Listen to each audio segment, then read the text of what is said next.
ကဲတိန်း200ပေါ်ဘာကားရှိလဲတိန်း300ပေါ်ဘာကားရှိလဲမေးနေတဲ့ customer တွေအတွက်ကျွန်တော်ရှိမှာဒီမှာ Honda Star Rally ရဲ့ Toyota Hilux ရဲ့2စီးရောက်ထားပါတယ်ခင်ဗျာနော်လုပ်ငန်း3ကားလေးတွေပါခင်ဗျာတိန်း200ပေါ်တိန်း300ပေါ်လေးနဲ့ကျွန်တော်ညှိနှိုင်းလို့ရောင်းချပေးမယ်ခင်ဗျာနော်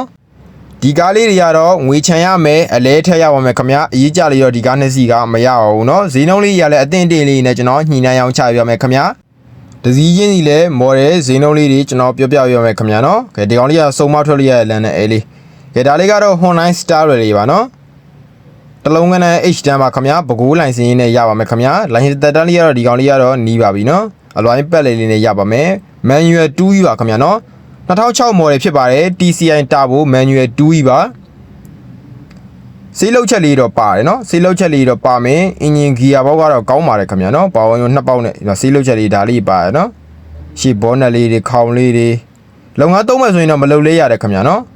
ကဲဒီကောင်လေးကိုကျွန်တော်ရောင်းဝယ်မဲ့ဈေးလေးက242မှ8သိန်းကိုညှိနှိုင်းရောင်းချရေးမယ်ငွေချမ်းအလဲထက်ရပါမယ်ခင်ဗျာနော်ကဲဒါကားလေးကတော့ Toyota Hilux 84လေးပါနော် Classic Modify လေးစုံမထွက်လို့ရမယ်လန်နဲ့ L လေးပါလိုင်စင်အသစ်နဲ့ရပါမယ်နော်ကဲတာလေးလုံးကပြူးပြဲနေရမယ်ခင်ဗျာနော်တာလေးလုံးအသစ်နီးပါကြံအောင်မယ်အဲ့တော့အတွင်းကန်းလေးပါခင်ဗျာနော်ကျွန်တော်တွဲအား 1.6 နော်တွဲအား original engine နဲ့ပါခင်ဗျာဓာတ်စီနော်ဓာတ်စီ 1.6 နဲ့ပါဒီကောင်လေးကတော့342မှ8သိန်းကျွန်တော်ညှိနှိုင်းရောင်းချရေးမယ်နော်ဒီကားလေးစိတ်ဝင်စားတဲ့ဆက်တဲ့မြင်းမြန်းကျင်နေဆိုရင်တော့ကျွန်တော်ရဲ့ဖုန်းနံပါတ်39966465ကိုတင်းကိုဆက်သွယ်ရေးဆုံးမနိုင်ပါနဲ့ခင်ဗျာကိုတန်ကိုကြလာရောက်ကြည့်ယူနေဆိုရင်တော့အရှိတကုံရှိရက်ကွက်မင်းရဲ့ကြော်သား1 way လမ်းပေါ်မှာကြည့်အောင်ဖြစ်ပါတယ်ခင်ဗျာအားလုံးကျေးဇူးတင်ပါတယ်